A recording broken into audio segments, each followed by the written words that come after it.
I know I've made this joke before, but this is actually my Archduke Franz Ferdinand. So recently some DreamWorks executives, after huffing the entire supply of bath salts from Bed Bath & Beyond, decided, hey, Disney's making a lot of money with these live-action remake things, we should probably start doing those. Now, if you're asking why this person wasn't promptly shot dead on the spot, it's because Universal Orlando Resort is opening a brand new, massive How to Train Your Dragon thing. Basically, imagine Super Nintendo World, but it's How to Train Your Dragon, and because it's opening soon, they needed something from the How to Train Your Dragon brand that could be used to assist the marketing and renew interest in the IP.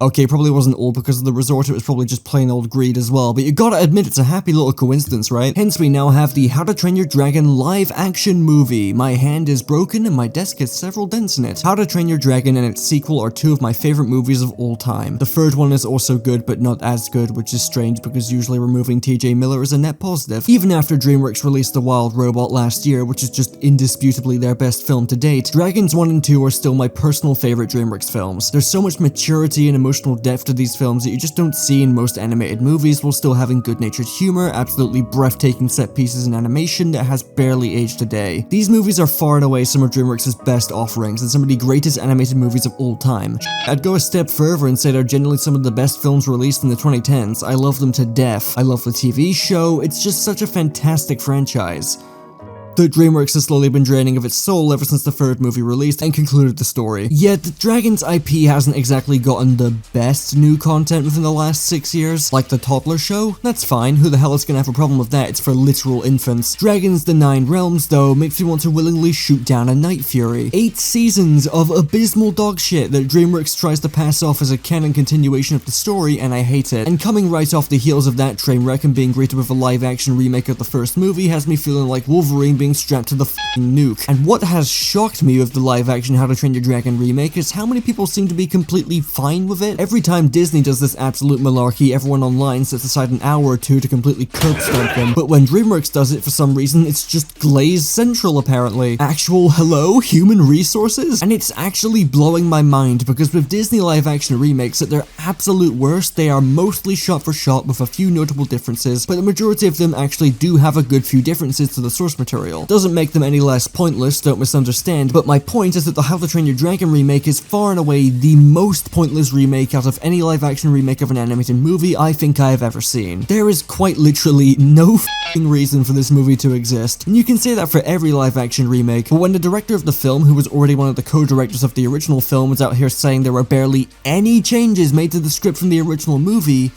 I have no words for that. They are literally using the same script as the original movie. Is that not insane to anyone else? And this is after, right, okay, this is after they said that they wanted to make the live-action remake stand on its own 2 feet, and acknowledged that just remaking the original movie all over again was just a pointless endeavor. What happened to that mentality, Dean? Where did it go? I can complain about this movie's existence all day. So that's what I'm gonna do. We're gonna go over the trailers and tear this apart, because I'm tired of so many people giving DreamWorks a free pass to pull this kind of nonsense when you know for a fact that if this was a Disney property, they'd be all over that shit by now. And this should probably hopefully lead to a healthy discussion about what's going to happen if this movie ends up being successful. I mean, I can think of a few things off the top of my head. Alright, first, the trailer. Praises first. The CGI is pretty good, and specifically, the designs of the dragons themselves are very faithful to the source material. Sure, it's mainly Toothless that had the most care and attention, since a lot of the other dragons, while stylized, are kind of a blend between the original movies and the more realistic vision this movie has. As realistic as fictional creatures can get anyway. But it would have been so easy to just throw in some generic dragon design, color it black, and give it green eyes and go, hey everyone, it's Toothless! Just as you remember him. So I commend the fact that they at least made the designs look like they were ripped straight from the original movies. And animation-wise, I mean, Toothless looks fantastic, dare I say the best he's ever looked. And casting-wise, I don't have many complaints, and they even got Gerard Butler back to reprise his role as Stoic. Again, adding to how pointless this entire thing feels, but I love Gerard Butler and I love Stoic, so well done. And I guess I can praise the fact that they aren't just making the movie into something it isn't. Remakes are a tricky thing, because if you remake it into something entirely different, people are gonna complain, and if you're too similar to the original, then there's basically no point. Getting that balance right between new and familiar content is very hard, and unfortunately, this movie was boned from the beginning. My praises end here. I hate you, I hate you, I hate you, I hate you. It's been said time and again, but the only reason these live-action remakes are made, besides making making money and capitalizing on nostalgia is to appeal to the shockingly large crowd of people who feel ashamed going to see an animated movie, and making the same film again in live action makes it feel more appropriate for them because they're pussies and don't want to admit that they watched a film that was made with children in mind. It's a very common viewpoint, and unfortunately I can't do any moral grandstanding about animation is cinema actually, because the online cartoon community did what it usually does and took this genuinely cool movement to get people to stop treating animation as being exclusively for children and just use it to cry about the fact that people made fun of them for watching Paw Patrol. But my point is, this is How to Train Your Dragon for people who hate animated movies, which is a shame because the animated movie is 100% going to be better in pretty much every conceivable way. Right, okay, I'm done reciting the Disney remake critiquing guidebook, let's say something that comes straight from the heart.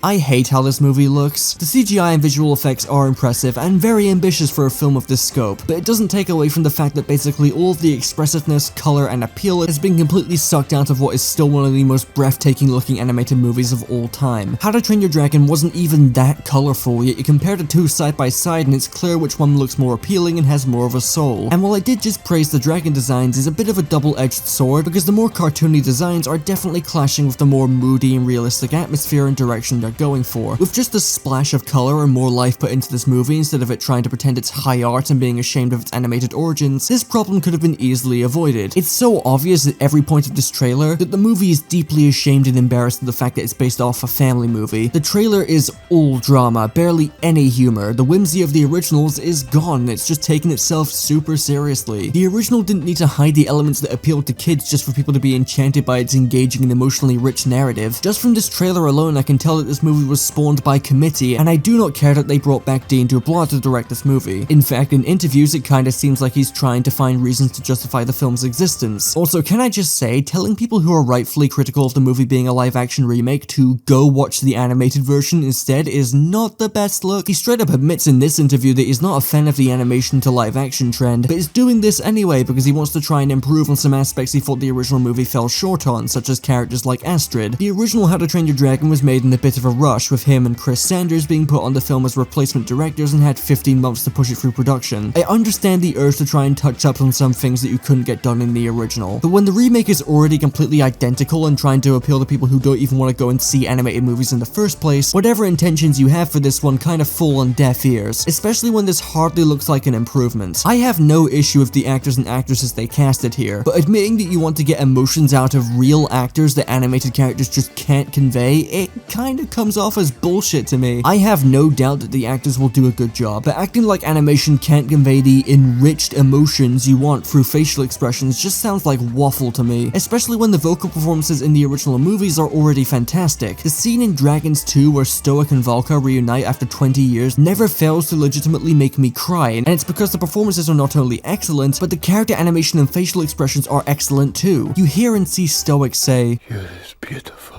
as the day I lost you," and it's enough to turn you into a fucking puddle. I nearly cried just replaying that scene for this video. Also, I'm really not sure why the trailer feels the need to spoil the entire goddamn movie. I get that they're probably trying to get people who've already seen the original to go see this one, so it makes sense to assume they have knowledge of the original's plot. But given these films are also trying to appeal to people who just don't like animated movies in the first place, why would you spoil everything? And on that note, this really is a shot-for-shot remake, isn't it? Not a single scene in this trailer is at all different from its animated counterpart, except for the fact that it's not nearly as vibrant and it's just overall really depressing to look at. The Lion King 2019 is a mostly shot-for-shot remake, but it still had its notable differences, even if they sucked. I have no clue what the point is in just making the same movie again. Not rehashing stuff with a new story outline, not throwing in original bits and pieces, just the exact same movie. Whatever ambitions Dubois has for this film and his desire to improve on certain aspects he felt were underdeveloped does not justify the film's existence. It just should not exist. Which brings me on to the discussion we should be having. The last thing I want to see is this movie doing well, because the other last thing I want to see is DreamWorks making their own live-action remakes at a consistent pace similar to Disney. Because believe me, if this movie does well, you're gonna be seeing more of these, whether they're sequels to How to Train Your Dragon or something else entirely. We could get live-action Shrek, live-action Kung Fu Panda. Nothing's really off the table for a live-action remake, because if The Lion King proved anything, it's that even if the original movie doesn't have a single human character in sight, and the remake is still by all definitions an animated movie because it's 99% CGI, it's still considered a live-action remake, and given the current state of DreamWorks behind the scenes, as well as the fact that they aren't producing their movies in-house anymore, I would not be surprised if they begin doing this trend for more of their beloved classics. It's a deeply cynical and hateable business practice, but the results don't lie. It works really well, and the amount of love and attention the Dragons remake is getting from people already is not a very good sign. Not to name and shame people, in fact that's not what I'm doing, this is just an example. The fact that people unironically view the shot-for-shot stuff as a good thing is driving me crazy. Like, no, being able to tell the movie is just copy-pasting the original into a medium that general audiences are more likely to respect because they think it's more mature is not a good thing. It's creative bankruptcy at its finest. I really don't want this movie to do well, but it will. Let's not kid ourselves here, it absolutely will do well. Come back and leave a comment if I end up being wrong about that in the future, but this movie's existence specifically boils my piss. Like, I'm not even mad, I'm just quietly frustrated. Seeing a movie you hold so dear to your heart being remade specifically to appeal to people that fundamentally do not respect animation as a medium is never a good thing. Who knows, it could just be the trailer that's completely shot for shot. The actual movie could have tons of differences. Don't care. Still does not justify the film's existence. Anyway, that's the end of the video. Play Yakuza or something.